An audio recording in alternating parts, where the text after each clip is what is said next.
Hai semuanya,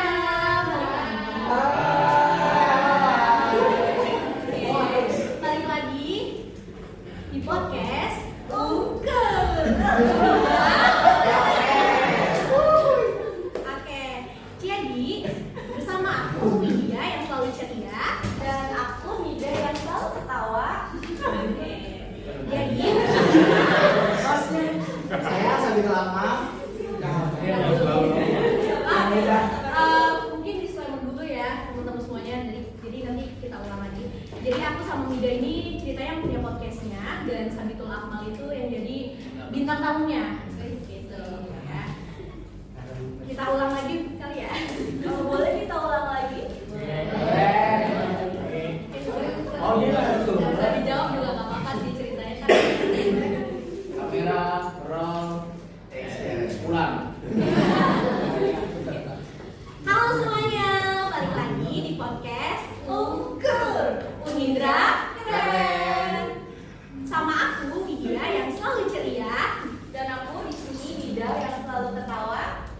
Oke, jadi episode kali ini tuh spesial banget karena kita datengin bintang tamu yang lagi viral banget di media sosial dengan narasi-narasi dia tuh yang keren banget. Dia tuh selalu bilang tentang ekonomi Indonesia, terus juga politik-politik yang lagi viral dan hot tentunya. Siapa lagi kalau bukan Kak Akmal. Halo semuanya. Saya sambil lama. Terima kasih udah diundang di podcast ini. Oke, makasih Kak Akmal udah sudah datang ke podcast kita. Apa kabar Kak? Baik banget kok. Jadi kesibukannya lagi apa nih Kak? Ya seperti biasanya diundang-undang di podcast saya.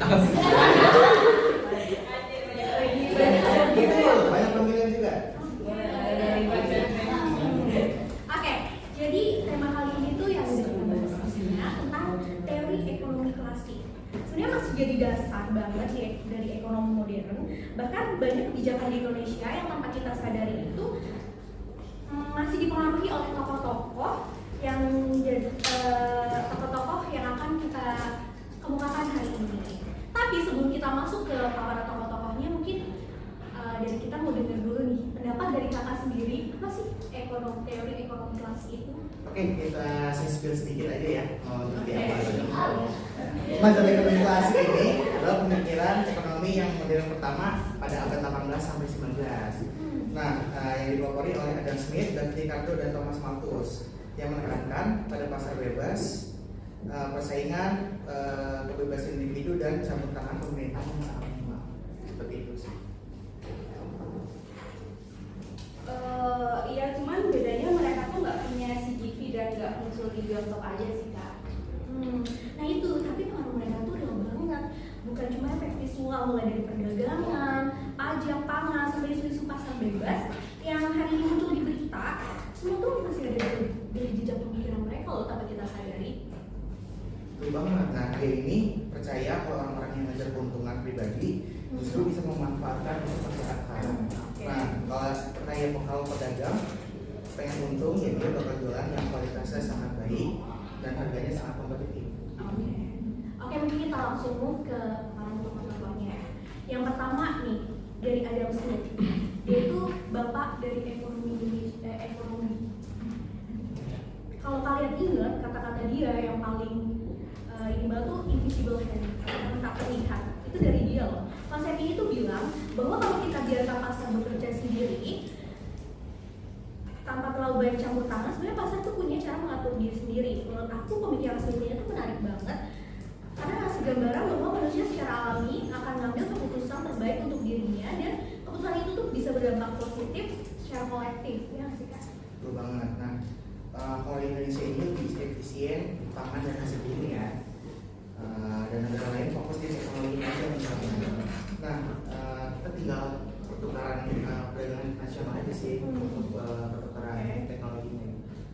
Oke, berarti intinya tuh di sini Smith ini tim udah dari pasar kerja dulu aja. Kayak semisal semua orang kan fokus cari uang dengan cara yang benar. Nah, nanti otomatis ekonomi juga akan berjalan dengan cara sendirinya dong.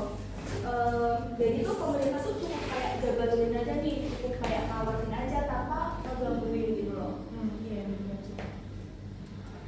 Yang kedua itu ada dari David Ricardo. Menurut aku dari pengembangan komparatifnya itu sederhana tapi jenius sih. Dia bilang setiap negara cukup fokus di bidang yang paling efisien.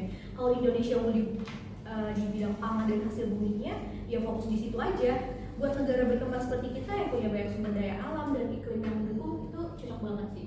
Nah betul banget, kalau Indonesia ini lebih efisien di pangan dan hasil bumi. Yang fokus itu aja sih. Yang negara lain yang fokus yang sektor-sektor yang lain sih. Oke, berarti kalau di sini di kartu ini tim yang kerja sesuai keunggulan. Jadi maksudnya tuh setiap negara tuh nggak perlu coba untuk menguasai semua sektor. Cukup fokus kepada bidang yang efisien dan paling lama biaya peluangnya. Dengan cara itu perdagangan antar negara itu bisa saling melengkapi dan bikin semua jadi lebih sejahtera nggak sih? Iya, dan ini tuh yang sebenarnya bisa jadi kekuatan di Indonesia kalau dikelola dengan serius. Kita nggak harus jago di semua bidang, cukup kita maksimalkan apa yang kita punya dan kita ambil peluang dari situ. Nah, yang selanjutnya nih, teori populasi dari Thomas Robert Malthus.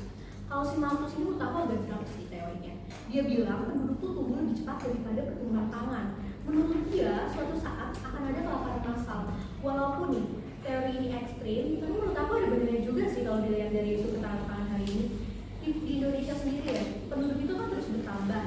Kebutuhan pangan naik dong otomatis. Tantangannya juga semakin bertambah. Betul banget. Nah dia bilang ini penduduk bakal tumbuh lebih cepat daripada pertumbuhan pangan.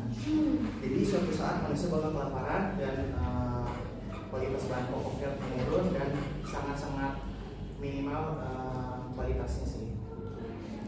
Nah di sini tuh untuk banget teori dia tuh nggak sepenuhnya kejadian karena teknologi di Indonesia tuh cepet banget loh berkembangnya. Tapi sebenarnya kalau bisa ditarik dari source-nya itu si Malthus ini tuh ngasih peringatan nggak sih buat kita supaya nggak lengah? Ya juga sih. Jadi intinya tuh kalau teori klasik ini penting sebagai dasar aja sih. Tapi di sektor fosil kayak energi, negara perlu tetap hadir supaya stabilitas dan kepentingan publik tetap terjaga. Yang terakhir nih, ada dari tokoh namanya Jean-Baptiste atau Ceslow. Dia itu munculin kalimat yang namanya supply cash is all demand. Menurutnya, kalau barang diproduksi, permintaan akan muncul sendiri. Ini pemikiran yang paling optimis menurut aku ya. Karena pemikiran ini tuh cocok banget untuk konteks industri atau marketplace, di mana sering banget produk baru muncul, baru ada yang beli. Jadi artinya kalau barang yang diproduksi, nah itu baru muncul konsumen-konsumen yang baru ya. Berarti di sini ini sih yang paling optimis. Ibarat bilangnya kayak ya udah produksi aja, dulu nanti juga banyak yang beli. Iya, makanya teori klasik itu penting, tapi kita harus kombinasiin dengan kondisi nyatanya. Kayak coba ya kita gabungin sama berita yang lagi viral nih, di media sosial. Kayak contohnya ada swasembada pangan di 2025. Indonesia siap deklarasi swasembada pangan di 2025. Ini tuh berita besar banget ya menurut aku. Ini langsung nyambung banget sama teorinya Srikando dan Malthus. Kita punya keunggulan komparatif di bidang pangan, tapi di sisi lain jumlah penduduk nggak berhenti naik. Betul banget. Nah kalau pakai teori Ricardo ini pasti nyambung banget sih, karena Indonesia ini punya keunggulan yang komparatif di sektor pangan yang tadinya subur, iklimnya sangat cocok untuk ditanami tumbuh-tumbuhan bahan pokok. Tapi di sisi lain teori Malthus juga kepake banget di sini karena dengan jumlah penduduk yang terus bertambah, negara harus pastikan produksi pangan itu juga terus bertambah. Nah, itu dia. Selanjutnya aku juga pernah dengar nih kayak ada penundaan penutupan PLTU di Cirebon. Rencananya sih pensiun dini PLTU ditunda demi stabilitas energi dan energi di Indonesia. Kalau ikutin teorinya sih ini masuknya Adam Smith ya. Iya, Karena iya, harusnya setuju sih. itu mengharuskan membiarkan pasar energi yang bersaing, yang dimana efisien itu pasti yang dipilih. Seperti itu sih. Oke, dari keempat topik yang kita jabarin tadi, menurut kalian deh, Anjay gini-gini menurut kalian deh, kalian tuh paling setuju sama teorinya siapa? Kalau saya sih pilihnya Ricardo ya, karena dari Ricardo ini berdasar pada keunggulan komparatif. Jadi kesimpulannya tuh mereka mendukung spesialisasi dan perdagangan bebas untuk efisiensi global seperti itu. Kalau kamu ya? Kalau aku agak beda ya sama Kak aku tuh tim Adam Smith, soalnya prinsip dasar penting banget buat sektor-sektor tertentu, misalnya UMKM di Indonesia, teknologi, dan menurut aku konsep invisible hand-nya Smith itu kelihatan banget di Indonesia, di mana masyarakat bisa mengatur kebutuhan dan penawaran secara alami lewat pasar. Jadi pemikiran Adam Smith itu masih relevan banget di era modern saat ini. Beda-beda ya, tapi itu justru menunjukkan kalau pemikiran klasik itu luas banget. Kalau aku pribadi sih, aku timnya si Malthus ya. Menurut aku pribadi, pemikiran Malthus itu masih sangat relevan. Aku bukan pesimis, tapi karena sumbangan dan populasi itu kan masih jadi PR besar di negara kita. Nah, biar kita kebayang sih, kita ada beberapa contohnya untuk kasus-kasusnya. Iya. Yang pertama sih biasanya yang ibu-ibu keluhan ya, harga cabai Betul, mahal. betul banget. Ini contoh-contoh dari mekanismenya pasar Adam Smith. Jadi pasokan harganya kurang, harganya masih naik. Dan kalau misalkan petani panen nih, pasokan stoknya tinggi, nah itu harganya masih turun. Oh, itu kali ya, kayak ada sih naik turun itu. Kayak aku juga kadang mau beli bakso, udah cabenya banyak, tetap aja loh. Terus ya. Terus contoh yang kedua tuh ada ojek online sih. Kalau misalkan permintaan naik, harganya otomatis naik juga. Nah ini contoh mengapa terlihat. Invisible hand-nya sih. Betul. Oke. Kalau aku ada nih, kayak aku sebagai Gen Z banget nih, Gen Z banget sih kayak aku sama Gen Z kan. Terus kayak belanja bulanan. Kalau harga naik, otomatis kita kan kayak ngitungin budget, kita jadi beli ini nggak ya, budgetnya sesuai nggak ya sama ini. Pasti kita menyesuaikan belanja kan. Nah ini bukti pasar bergerak lewat konsumen sih. Kalau dari aku, karena aku tadi setuju banget tuh sama teorinya si Malthus, balik lagi ke Malthus tentang pangan. Kalau penduduk terus bertambah dan produktivitas pertanian gak naik,